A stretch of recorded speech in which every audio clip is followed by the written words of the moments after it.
What's up out there on internet land? Hey everybody, I wanted to give an update on and to anybody that just happens to be watching this video.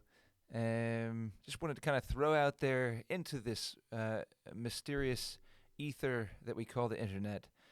Um, Kind of what I've been up to and just where I'm at right now, and what's going on with this channel, and maybe what you can see coming along the pipeline.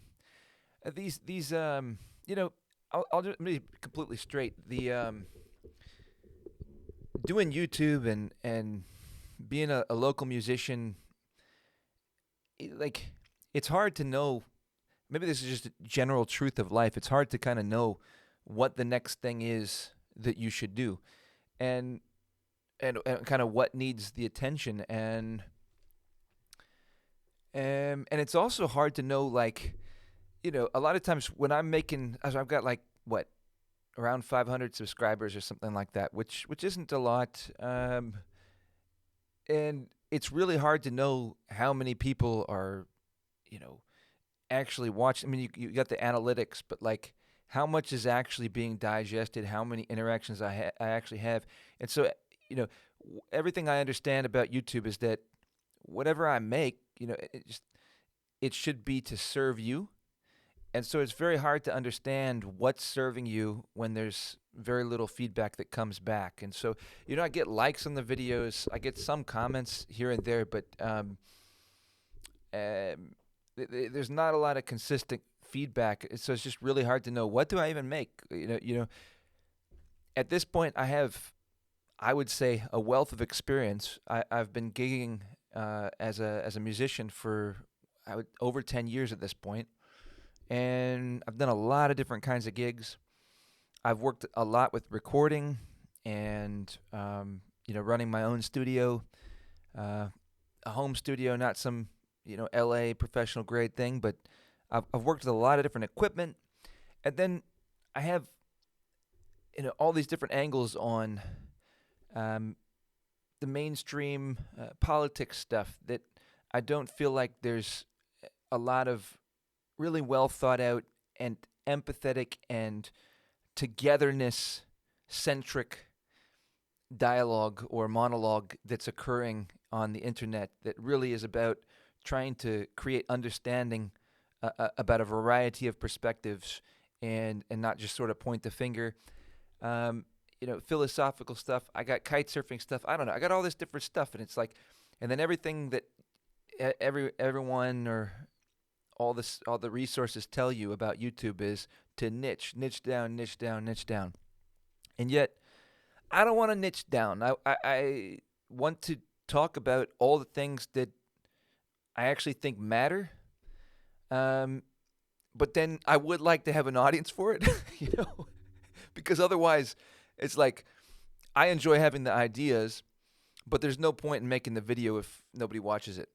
And so, I guess that's inherent in the budding phase of being a YouTuber. But I've been in the budding phase for quite a few years, and nothing's really hit. And I'm listening to a book right now called the War of Art. Not the art of war, the war of art, which I don't know why I never encountered it before now, because it seems like it's a relatively reputable book. But I'm finding it to be really rewarding to listen to, and so I'm really enjoying it. And I don't know that there's a lot I want to say about it, but it's mostly about this concept of resistance. That everything that you do in life, anything that's worth doing, is going to receive resistance. You're going to encounter resistance, and sort of the better the thing is that you're trying to do, or the more resistance you're going to hit, and there's just going to always be this, like, force that exists in the world, that you're always going to get a pushback about for any endeavor that you take on, and so that's just par for the course, and you just gotta go with it. And so, there's some concepts in there that I think it's a well timed audio book read for me because a lot of the concepts that are present in this book are things that I'm juggling or I've been trying to process, and this puts it in some good words that are helpful. Um, and so one of those things is what I was listening to today is about being a professional. What's the difference between being an amateur and being a professional? And essentially, the professional. And I was actually just talking with my wife about this. I think 2 days ago, and I was saying, there's a lot about what I've done in music where I've taken a personal satisfaction in it, and so I'll burn out, because I'm going and the work has become about making money. There's all this pressure that about I need to pay the bills and I need to make money, and so there's this what vicious cycle, you could say. There's two forces that are like in opposition. They just make a mess of things. They don't go together too well because the art wants a pure expression of the heart. The art wants something that's not about money, and then the money or the bills, they want money. And so you have these different pressures that are like, opposed. They're diametrically opposed. And yet, and so I think probably a ton of artists can relate to this, that as you push into what you think or maybe feels that allow you to continue to develop yourself, they end up being more like hamster wheels that just take the life out of you. And so you do develop yourself in ways, but you also completely burn out. And I've heard a bunch of different theories on burnout, and ultimately, where I'm starting to conclude is that the professional just persists anyway. The professional is committed to the end no matter what the end is. The professional is completely in, 110% all the way for doing the work, not for the result. Because you can't guarantee the results, so you just do the work, no matter what. And that's the part that's been hard to commit to, because so much of what I got into music for was not exactly that. And so there's concepts or maybe philosophical understanding that needs to be flipped or more or have deeper understandings that arise, where you start to see that it's not about you. It's about a service. You're serving others, and so I've understood that to some degree for quite a bit of time now, but it sort of needs to reach its completion, I suppose, where you realize you got to make a peace with that. Almost none of this is about you anymore, or it's like not about you at all, and you're just serving. And so when you go to work, when I go to a gig, I'm very hopeful that it's going to be very rewarding, and I'm hoping to have a lot of positive experiences with people, and that there will be some kind of approval of what I've done, and so I will feel validated, and I will it will help me feel more confident about what I'm doing, because as an artist or as a human being, it's like, how do I know if what I'm doing is good or not? Like, I have my own assessment, but it's kind of up for everyone's assessment and everyone's judgment. That's kind of what it means to have public art, publicly critiqued art, or be a public artist. It's like my opinion is only one opinion, and whether what I'm doing is good or not, is to some degree probably decided by the feedback or by the success of that art within other people. But it's both, because you know when you're giving yourself your all to something, but then there's the other side of that, which is how it's received, and that's completely out of my control. And so, as in doing this as a livelihood, for your livelihood, you're dependent on the success or how it's received by other people. And so that's it. Just it's a dynamic that's very difficult to move through. But I think ultimately, yeah, you just got to commit to doing the work and accepting the results, no matter what they are, no matter how fair or unfair they may be. You just do the work, and it's a gift that you give. And so that's the way I think I need to start really fully approaching it, and not, you know, I don't know. So that's an evolution that I'm going through. That book is helping me with that. It's an evolution I've been going through for years.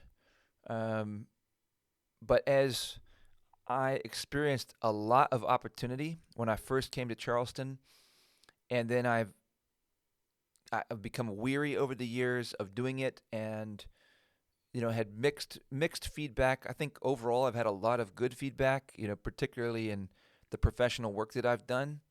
I've had, I you know, internet people, please. I've got all 5-star reviews, so please don't sabotage my 5-star reviews. They're helpful to me. I really am glad to have them, and they're legitimate. So at least no one was bothered so much by what I did that they were moved to leave me a bad review at this point. Um, so all right, where do we want to go from here? One of the things I've been working on is developing my music with AI. So that's in this time that I've sort of taken a break. I've been gigging a little bit, but just way less frequently. And and I've sort of made a peace with that as long as I'm working enough to pay the bills, I'd like to space out what I'm doing a little more so that I can just focus on the creative work that I really want to do. And part of that is reimagining a lot of my songs using AI. Now, I think this is a controversial thing for a lot of people. People have different opinions on it. I've been blown away by what AI has been able to do with my songs. And some people might say, well, that means you're not an artist. Well, I think, and I'm willing to die on this hill, I suppose, the AI is not without its flaws and potentially its really important social consequences that are there, or that may be, extreme or unperceived. That's stuff we could get into. But with the music itself, at the end of the day, I have a song idea. I have a song that I've written. I've got lyrics. I've got melodies. In many cases, I've fleshed out my own recording in my own studio with drums and lead guitar melodies and synths and all this different stuff. So I've developed a song and even released songs this way, saying this is the best that I can do. This is my professional release. And then I'm able to take those songs, feed them into AI, and then get versions of the songs that more they, for the most part, and in some cases to an extraordinary degree, are able to embody what I wanted to communicate. It just nails it. And it's got some artifacts, it's got some little blemishes that are there that where the AI isn't perfect, but it's so good. And I've found that I've now developed 23 AI songs that I've posted on my website at noahgrove.com/noah-grove-by-AI. And I've been using those as background music for my events. And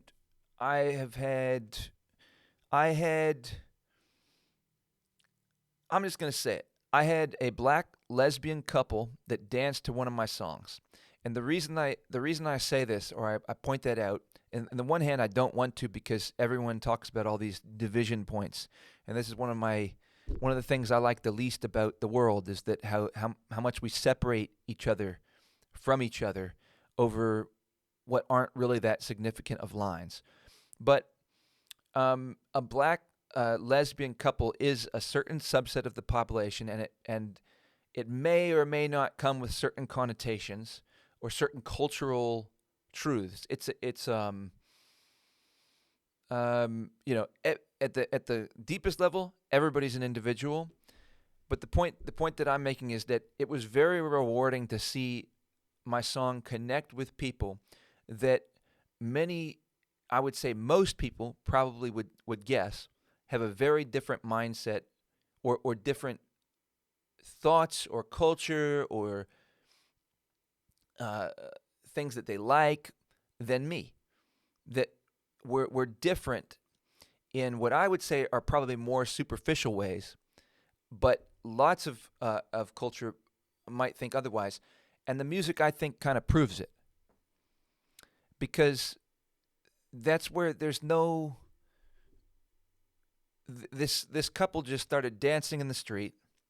I was playing at the city market and taking a break, and they're just out in the middle with a bunch of people at the city market. Nobody else is dancing. I'm taking a break, and for the most part, people don't dance in public on the street. They just don't. Sometimes you get some groups that will, but most people don't want to do that. And but this couple just started doing that, and so it was a testament to how much they connected with that song. And then I want to use that to also say that. So to me, that dispels a lot of these divisive narratives that people have about the things that separate us when we're drawn to the same stuff, and the creative forces that drive us are we're all connected. And so then the last point that I want to make is with the AI, what that also revealed to me or proved to me an idea that I already had, but this kind of confirmed more to me, was that the AI music that's being produced is able to be received by a listener, a passerby, and they will enjoy it to the degree that they will just dance uninhibited in the street. So if that isn't a endorsement or if that doesn't say that what the AI music is making is good enough, I don't know what does. Maybe it's not as good, and I would say it isn't as good as what can be produced in an A-grade studio with musicians that have dedicated their lives to it for all their respective instruments. But what I think it does show is that the degree of excellence that a truly like an A-grade studio could create, the degree of difference between that and what the AI can produce isn't all that important to your average listener. I just don't think it is. And I think that ultimately is a huge plus for your local artists, because at this point I do think we've all been empowered to make our song ideas, if they're good, we can spend some time working with the AI and we can get really good versions of what we want to express.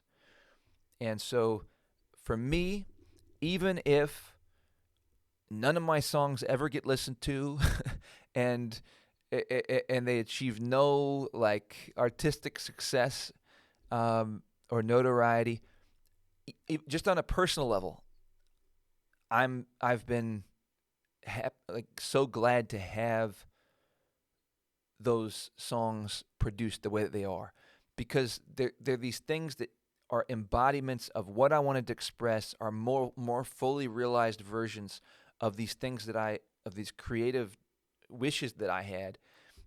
And it's so people say that it's stealing or it's degenerative, and I think that there could be some truth in that, but I also think at the core of what I'm doing, these are songs that I wrote, and it might pull stuff from other places that facilitates the delivery of the song that I didn't create, and like those things that it pulls from other sources to facilitate it, those things maybe I didn't create, and but I don't see how it's all that different from if I were to hire musicians to go play stuff in a studio.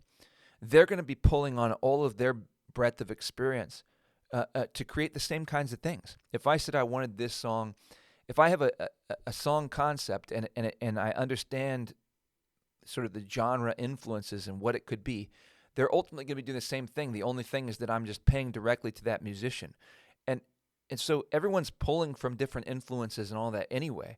I think this has it's less about ethics and it's more about where the money is going. That's what I think it is.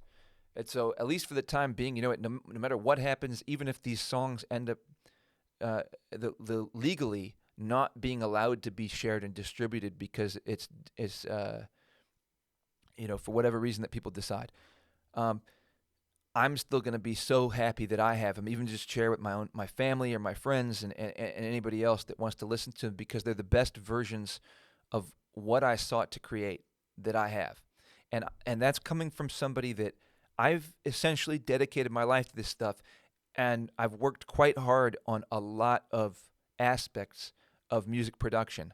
I've done a lot of recording. I've done a lot of guitar playing. I've elevated my piano skills.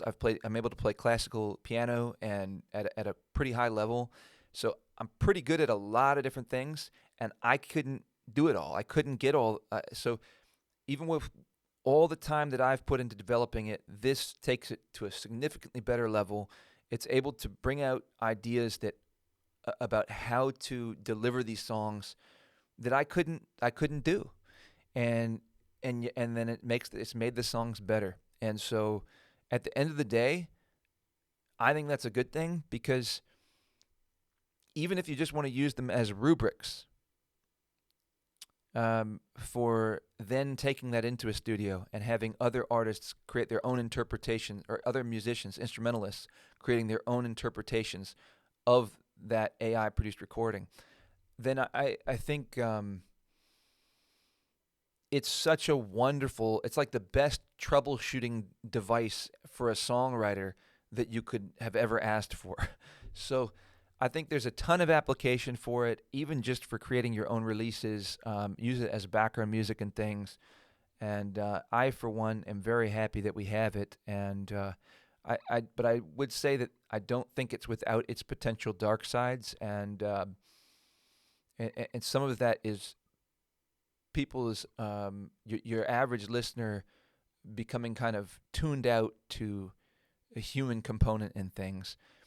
Though I think that has already largely been done through pop music over the last decade or so, because that's part of the thing is that's part of why you can't tell a huge difference between what the AI produces and pop tracks that have been around for a decade or so, because as part of why the AI music works is because it's already so consistent with the frequencies that are found in modern pop music and the tendencies that are found in modern pop music. So, all right, I think that's enough for a video.